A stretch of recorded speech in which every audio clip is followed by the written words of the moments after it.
But I do think that it is more likely to get worse, at best stay the same, but not likely to get better.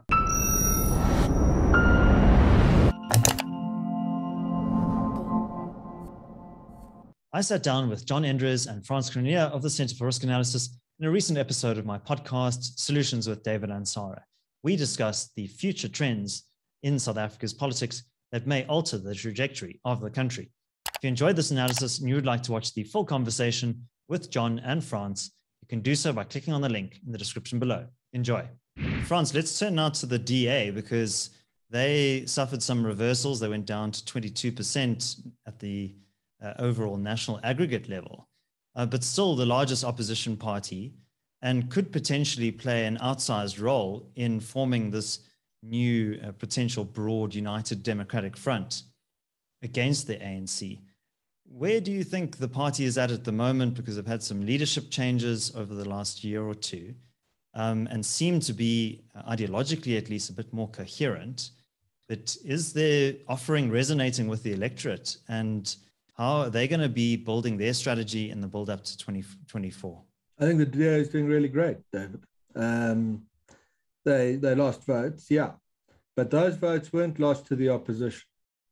Those were DA votes that moved into the separate little tents that I spoke about earlier, and that's very important. If you want to vote for a little tent that's got issues about, I don't know, whatever, the ACDP does stuff about anti-vaccinating, which I think is completely mad, but let have that option that's there. If you feel more comfortable voting for a party that plays up the importance of your culture and language, that's great. But it's not a thing a Liberal Party is really able to do for you. Then that's fine. So the DA, yeah, but what I call the sort of broader bloc has grown in terms of a share of the vote. And it's grown because of this splitting up, this unity and diversity. I think the sense I get of the DA on coalitions and the like is very pragmatic. You'll know, of course, whether we're right. And my sense is the view has become, and I want to tell you a bit about the ANC's view on coalitions, that they'll go into coalitions where they've got a really solid base to work from. So where all the partners to the coalition agree on the broader terms, want to do the same thing and want to work together. Where that's not possible, go sit in opposition. These half-baked coalitions with your ideological adversaries can never work. And I hope they'll have the good sense to steer clear of those. And to say then, look, if you don't give a mandate to this bloc to actually run the town or city you live in, they can't come and run it after the fact for you. And you've got to, you might vote for them, but you actually got to do more to get more people out onto the streets and to vote for them as well if you want a different future.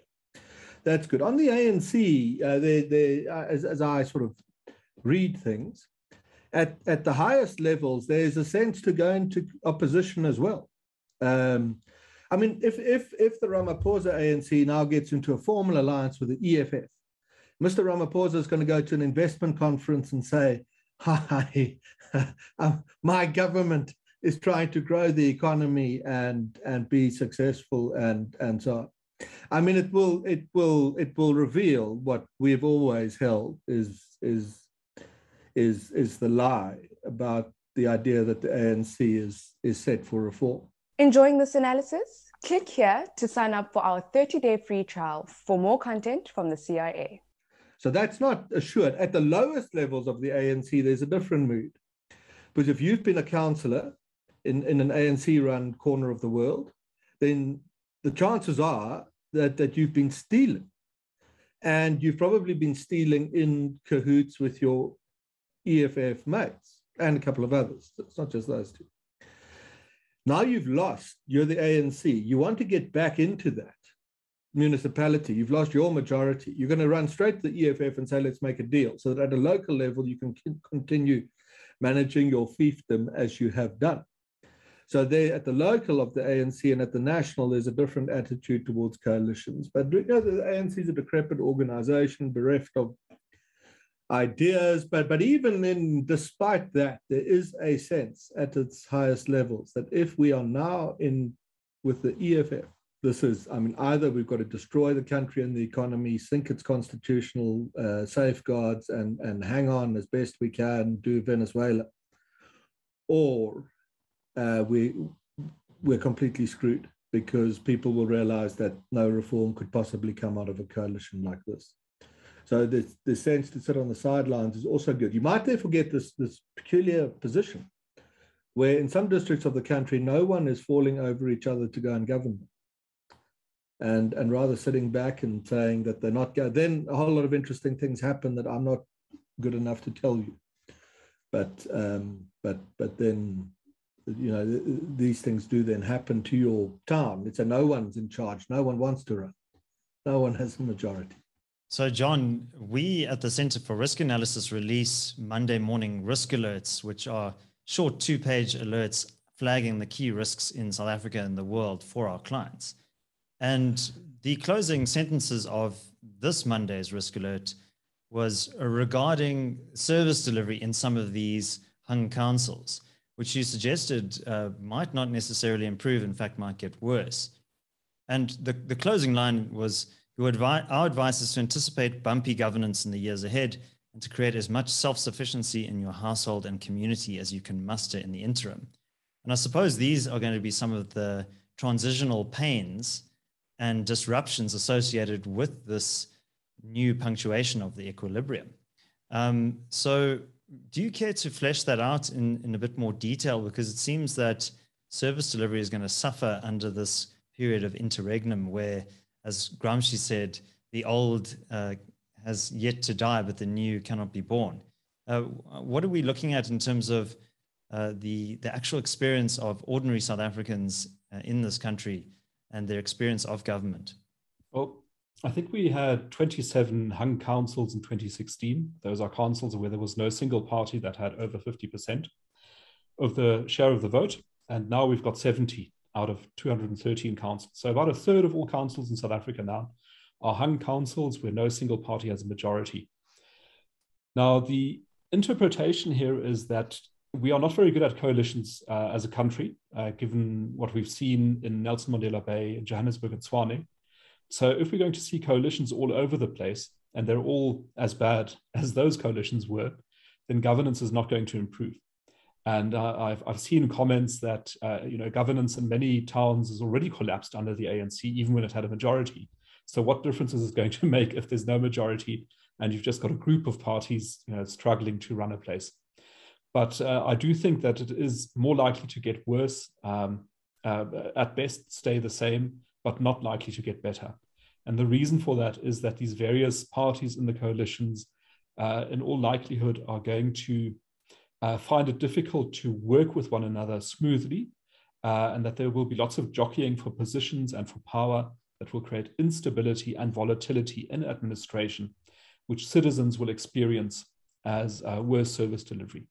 So I think in the next 3 years, we'll see a continuation of the theme that Frans and I have been speaking about to audiences in various parts of the country, and that is the receding state.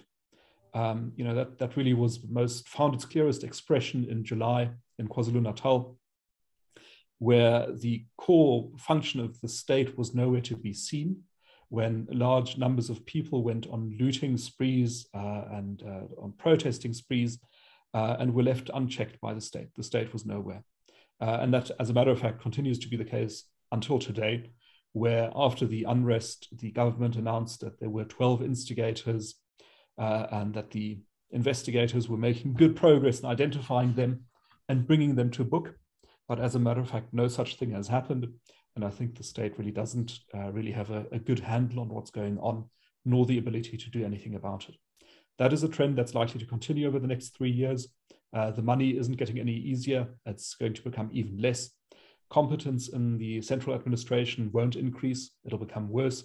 And therefore, you are going to be exposed to a failing state as an individual, as a family, as a community, as a business. And you must make preparations for that. And that means that wherever you can, work with your community, with allies, with friends, with businesses in your area, to make sure that you're able to keep producing the services that you need to make a life sustainable and livable, and then you'll be okay. But I think really the motto now is to get through the next 3 years in the best shape you can, and try to work towards this objective of a new government in 2024, even if it is a coalition, but one that can introduce the sweeping governance and policy reforms that give us a chance to get out of the mess that we find ourselves in. Thanks for watching.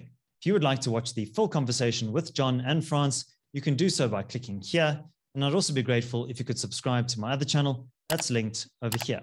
My name is David Ansara. Until next time, take care.